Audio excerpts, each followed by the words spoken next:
আসসালামু আলাইকুম প্রিয় ভাই ও বোনেরা, শুভ সন্ধ্যা। কেমন আছেন সবাই? আশা করি ভালো আছেন। আপনারা যারা যারা না জানেন, আপনার ভাই কিন্তু এখন লাইভ করে ইন্ডিয়া টাইম সন্ধ্যা 7টার দিকে, তো বাংলাদেশ টাইম 7:30টায়। তো আমি কিন্তু আগে 8:30টায় করতাম ইন্ডিয়া টাইম, এখন কিন্তু 7টায় করি। তো আপনারা যারা আমাকে ভালোবাসেন, আমাকে বিচারেন, হয়তো আমাকে পান না, তো আমি কিন্তু এখন বাংলাদেশ টাইম 7:30টায়, ইন্ডিয়া টাইম 7টায় লাইভ করি। তো 2-3 দিন যাবত অনেক মুসিবতের ছিলাম, হসপিটালে ছিলাম, তো আপনাদেরকে লাইক কমেন্ট করতে পারি নাই, তো মনে কিছু দুঃখ নিবেন না। সাথে আর একটা কথা, আমার প্রিয় ভাই, তো সুজন মামু টিটিএস, আমার প্রিয় ভাই বন্ধুরা অনেকেই হয়তো চিনেন।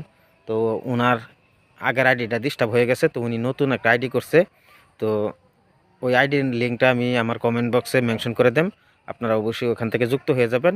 উনি কিন্তু আপনাদের সাথে যুক্ত হয়ে যাবে। উনি একজন সুপার অ্যাক্টিভ, আমার প্রিয় ভাই বলতে পারি। তো আপনারা সবাই ওনার সাথে যুক্ত হয়ে যাবেন। আমি কিন্তু কমেন্ট বক্সে ওনার আইডির নামটা মেনশন করে দিব। সবাই ভালো থাকবেন।